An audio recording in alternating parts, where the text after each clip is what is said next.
Nothing changes instantaneously. In a gradually heating bathtub, you'd be boiled to death before you knew it. Our Father, who art in heaven. Seriously? What the actual fuck? Gilead doesn't care about children. Gilead cares about power. Why does healing have to be the only goal? Why can't we be as furious as we feel? For whatever man sows, so shall he reap. Welcome to Above the Garage. Hi friends, today we have an absolute gem of a human being on top of being incredibly talented. It would be hard for me to successfully encapsulate just how much his coworkers love him, but suffice to say we've been hearing many people from across all the departments of Handmaids rave about David Lester, but they call him DL, since we started this podcast. They rely on him for all the details of previous seasons, and he's finally had the opportunity to use that vast knowledge to direct his very own episode in Season 6, Episode 3, and you can tell it's his. It's amazing. You'll see it soon enough, but first you can fall in love with its director like we did during this interview. Oh, and I almost forgot. We have a minor announcement for you guys first. We have one more interview for you. One we've been building up to, you know? That's right. Elizabeth Moss herself was kind enough to spend nearly an hour and a half chatting with us last Friday, and we've decided to release that after episode 3 drops so that we could talk a bit about the new season with her. So come back on Thursday, April 10th for our long-awaited interview with the queen of the show herself. She could not have been sweeter. But first, we have the sweetest guy for you. Here's David Lester. Hi, David. Thanks for joining us. Hi. We've heard so much about you. Seriously. Like, multiple different people in interviews and random people we talk to all rave about you. So that's nice. You've been here since the beginning? Yeah, since day 0. We had a day 0 on the show. Oh, really? And what day is this? Oh my goodness. That's a good question. Yeah. Don't try and calculate. 0, I mean, it feels like 5,000. Yeah, right? Yeah. No, but you're directing now. That's so exciting. Yeah, I am. Did you just finish your episode, or are you still... No, I still have 3 more days. So I had 3 days this week in the studio, 2 days next week on location, and then 1 at the end of the month. I finished with Aunt Lydia. It's very appropriate. That's cool. Finish, but yeah. Yeah, we've heard that Ann Dowd is very, like, severe in character. Terrifying to extras. She so that'll is. Be fun to end on. Yeah, it really is. It's actually one of my favorite things with her is when we have like 20 handmaids all in a circle, all in love with Anne, and she walks on a set and she is the most well, she'll walk in, the switch is on, and just loving and how are you, and locks eyes with everybody and remembers facts about you and your history and knows your faces and has everybody laughing and really calm. And then she flicks the switch and we roll the camera. And it's actually perfect. I don't even, or at the time when I was ADing, didn't have to do much with those handmaids because she would just lock in with them and pierce their soul and work magic. Work was done. Yeah. So what's the role of a first AD? So I started as a third AD on the show, but the first, every AD will have a different definition, but really they're the right hand to the director. But the first AD is, they run the set. They are the conduit. I mean, the director is also the conduit to all departments, but the first AD schedules the shoot, but they run the floor on the day. So everything from timing the day to making sure the director is staying on schedule. But if you kind of look at the set as this, like, these concentric circles, and you've got the director in the middle, the first AD is that first bit of protection, and then there's the third AD who's supporting the first, and then there's the set piece who's supporting the third AD. So it kind of flows like that. Did you always have the goal to becoming the director of an episode? I would say yes.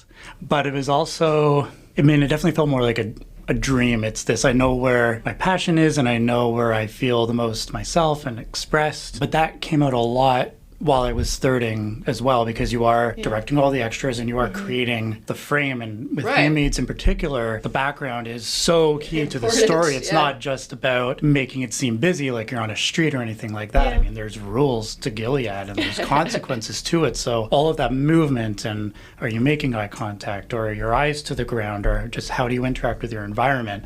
There was a lot of that kind of directing fuel coming Yeah. out of me, Yeah. even ADing. But I mean, admittedly, I mean, I would express to everybody on set, like, that's what I really want to do. And luckily, I had some incredible mentors on the show who kind of took me under their wing. And Yeah. Lizzie was incredible, and Mike Barker, Yeah. and Colin Watkinson, just people who I To work with them is amazing. really, I mean, truly a dream. And they, you know, I got a thick skin from the show and learned something every day and learned from falling on my face.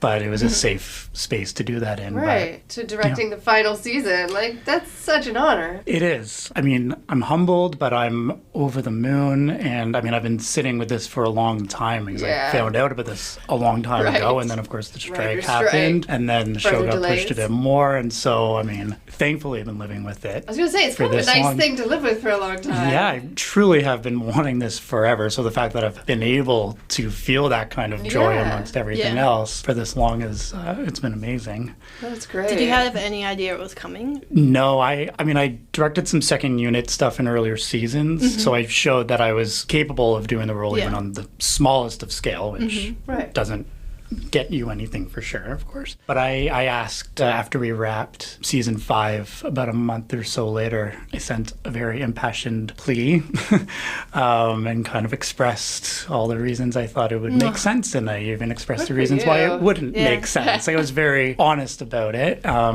I think they maybe expected it to come, but I think they were happy that I asked. How'd you feel hitting send on that email?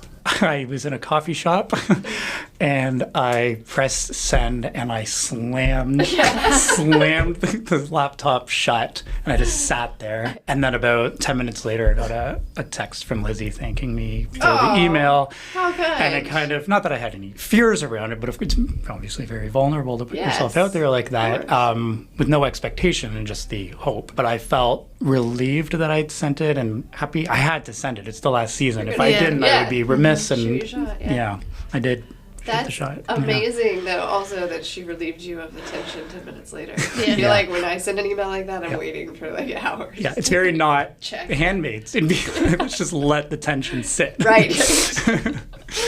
But you had directed, I think I'd heard you'd done like short films of your own before. Yeah, I'd done Tell a us about couple getting here, yeah. shorts. Yeah, I mean, I started on the business side of film years ago in the rights management world, and I met my coworker who was a filmmaker, and he was looking to make a short film, and I happened to see something on the train on my way to work one day, and I decided to write a short film about what I saw. It was like this little interaction on the train going the opposite direction, and it was a very really adorable cool. moment. Wrote this story, he loved it. We turned it into a short film.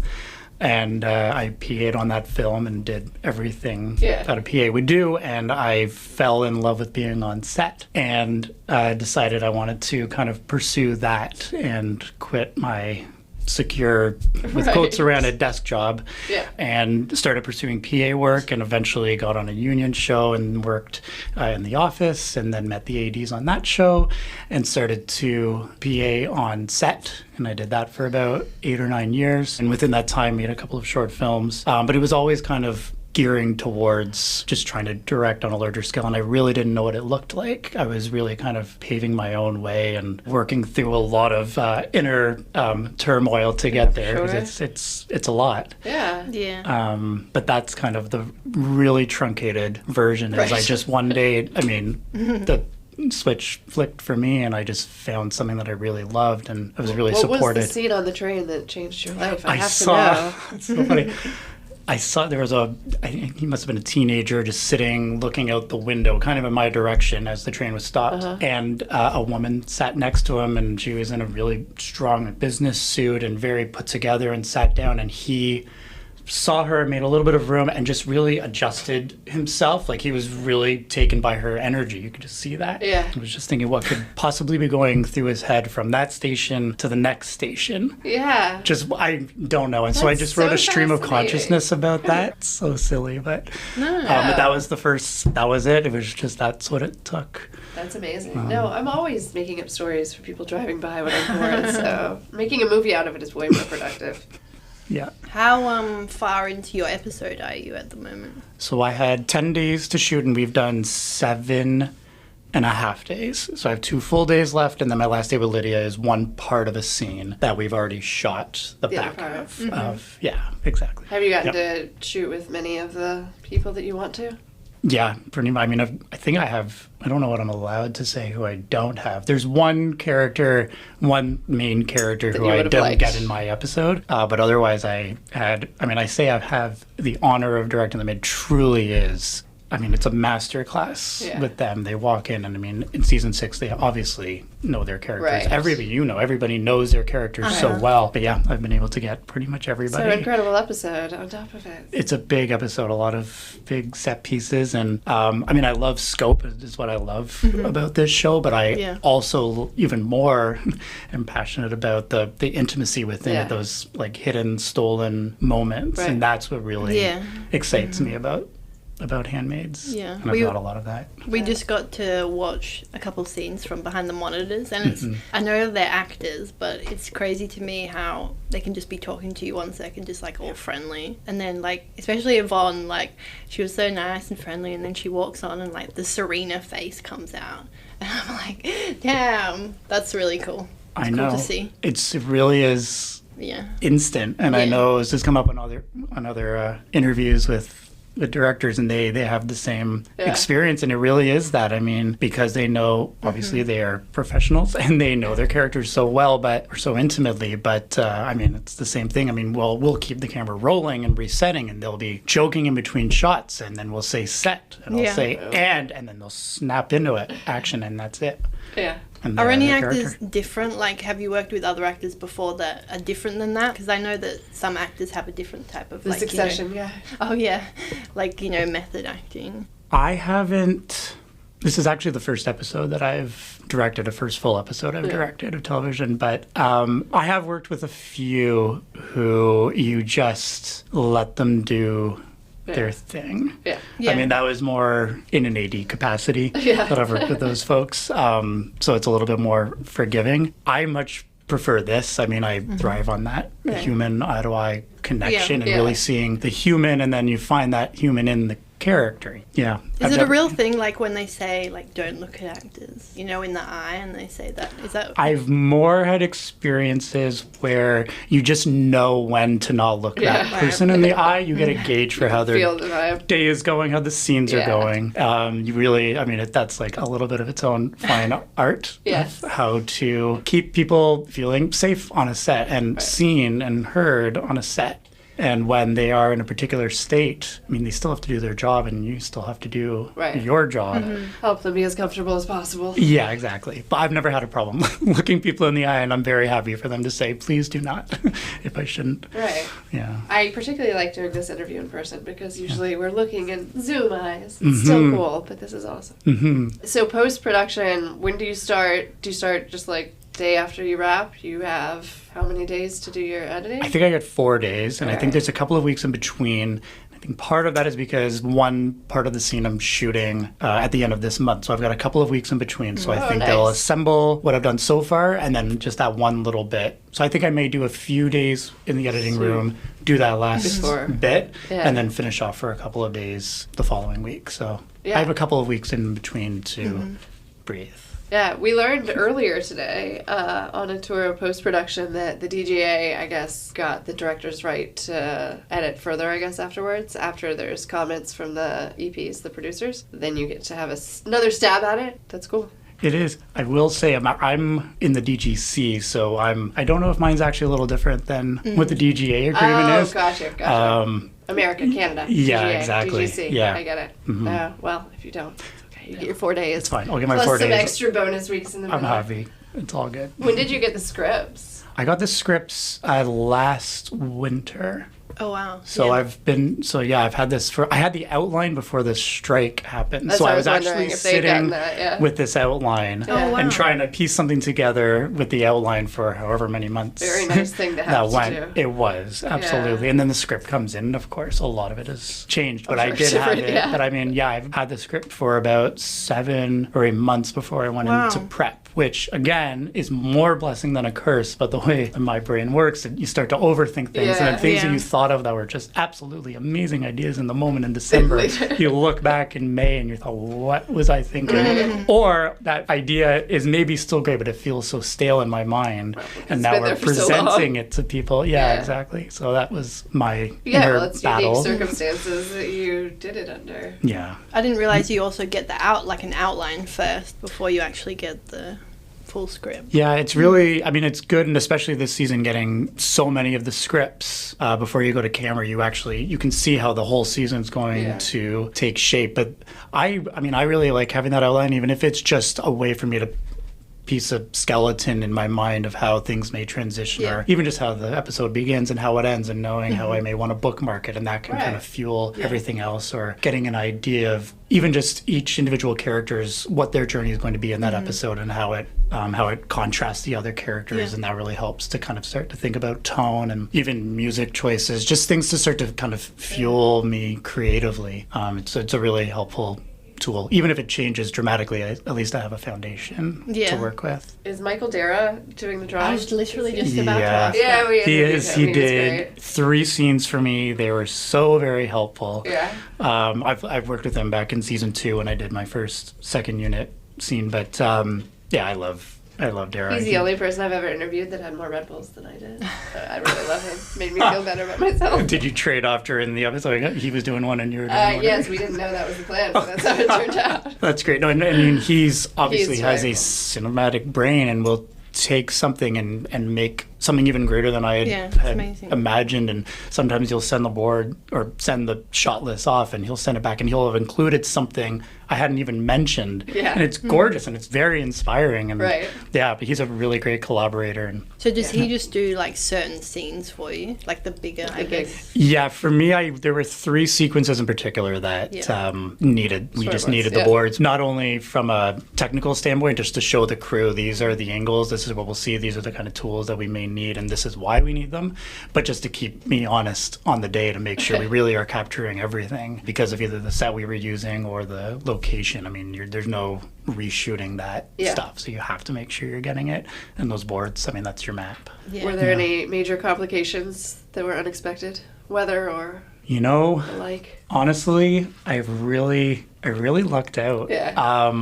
No, the weather on the day, the weather for our exteriors could not have been more perfect. I mean, to the point that we were on our last shot of the day at one of the big locations, and the moment we checked the gate on our final shot, the rain just came down. It was like by a minute. Somebody once said you got to be good to be lucky and lucky to be good.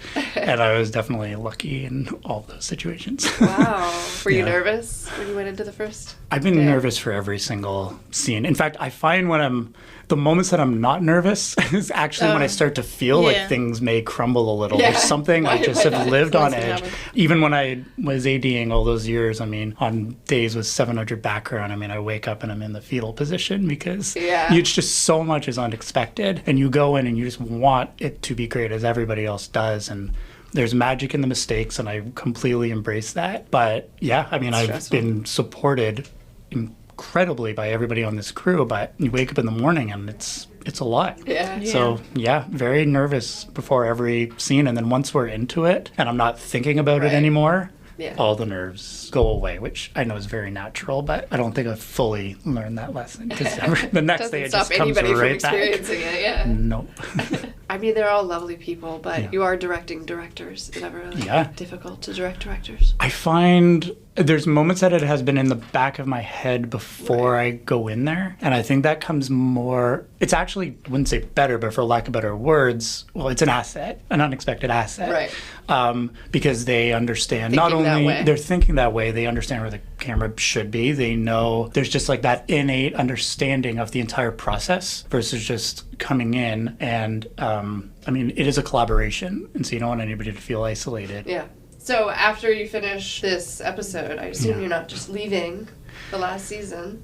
No, they'd have to kick me out. I mean, I was associate producer the last couple of seasons, so I'll go back and finish the show in that role. And then as the season goes on, I know we have there are days on set where I would like to put the walkie back on and be a part of setting the background, and I need to finish off on set. Working with the extras on this show is like really in my blood, and it is I've enjoyed it so much, and I have such a great relationship with so many of the folks who had played Handmaids and Guardians and all of those folks, and if I get to see them again, I want to work with them right to the end. Right. Yeah.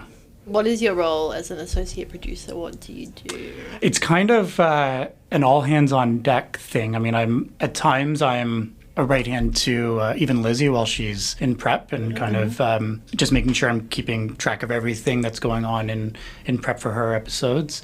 I keep track of casting. I work alongside Kim Todd, our executive producer, so I become her right hand. But it's kind of I'm kind of a conduit for all of the departments, and just making sure everything from background casting to making sure all costume choices are being made, and all production design questions are being answered, and just like making it's kind of just an added level of support to Kim and the directors and the ADs. And I kind of started in that role back in season 4, and kind of my pitch for that was not wanting to AD full time anymore, but because I knew the show so well, there could be a way where I could kind of be an in-between for other departments. You've been referenced to somebody that right, in lieu of having a show Bible and you go to David Lester. I really have lived and everything and obsessed over this, and occasionally I get stumped, but then I go and figure it out. But I mean, it's a high compliment though when they have a question they can't figure out. Well, David will know.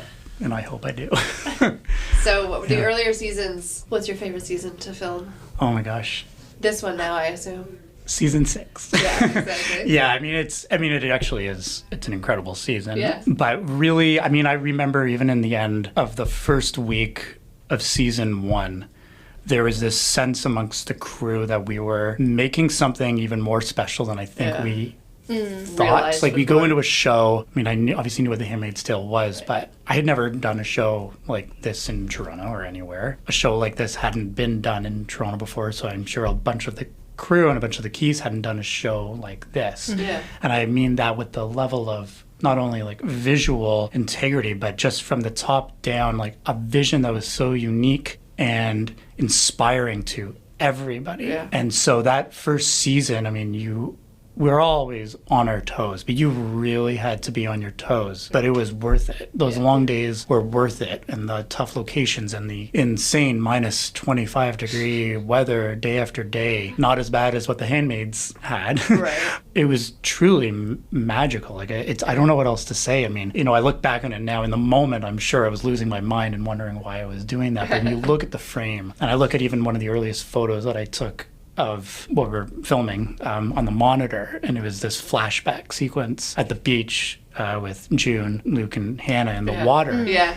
And I realized that this was cinema. Like, this was real, and I know you all know this and see, but it was just I didn't know what to expect. And after that, I mean, you're just hook, line, and sinker. So truly seasons 1 through 3, in my mind, I enjoyed every single episode almost every single day, but definitely every single episode. There were a few days I would like to have back, some very, very difficult logistical days. Tell us one of those. There was you would never know. There was one scene in particular, for the love of God, I would love to have back in season 1 with the Mexican diplomats, and it was one scene in the Waterford House in the sitting room, and we had the diplomats and the wives and the commanders, and we had these Marthas who were serving food to the groups, and Rita was there too, but I was in charge of the background. And this first master shot, and it was like a 5-minute scene or something, and it was just a static wide, and the idea was to kind of keep this ballet going in the background, this move and this rotation of Marthas giving drinks and food and everything, and nobody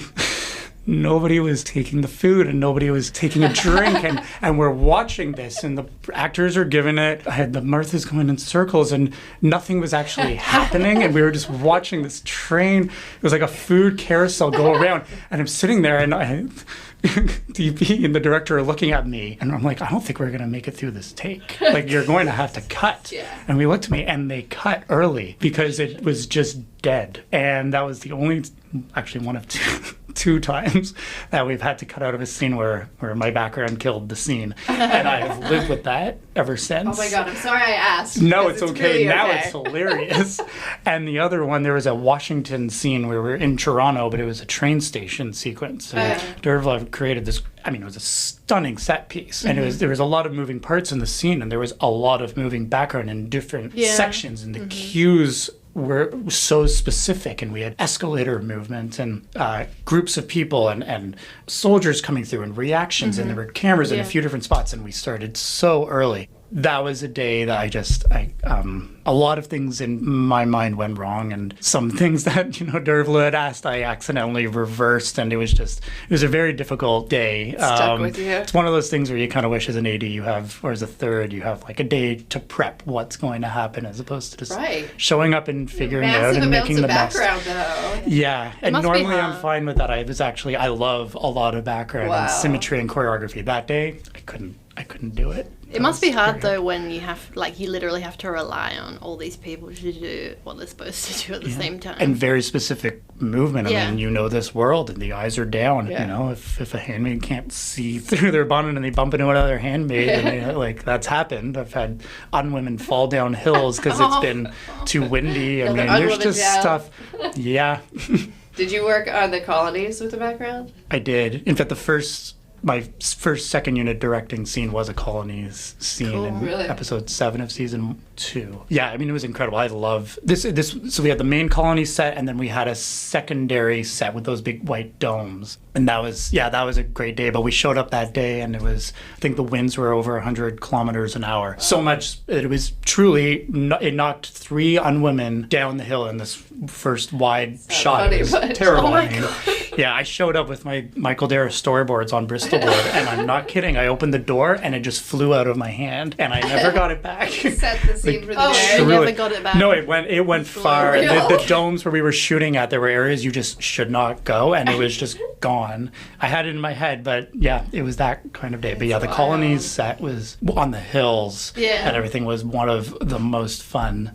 It was very hard and extremely hard on the women. Yeah. It was very, very difficult and cold and muddy and terrible. We were talking about the atmosphere with John earlier. Oh, they had crushed feathers in the air. Absolutely. Oh yeah. No, in the barn, that barn set was one of my favorite sets, but very also cool. Because of the little specific stories you could give each unwoman, and it was all featured. It was everything on the show is every specific little detail is story based. It has to be, or the shot is meaningless. But yeah, the colonies it was fun to walk into this canvas and not quite know what to do with it, and then have it come to life. That was a really rewarding one. Yeah, I mean, it looks unbelievable on screen. Where was it filmed? Was it far away? I want to say Uxbridge. It was about an hour away. How far are you going out this year? A couple hours away. Really? 3 hours away. And do you usually stay in the area overnight? Yeah, you have to. Yeah. Yeah.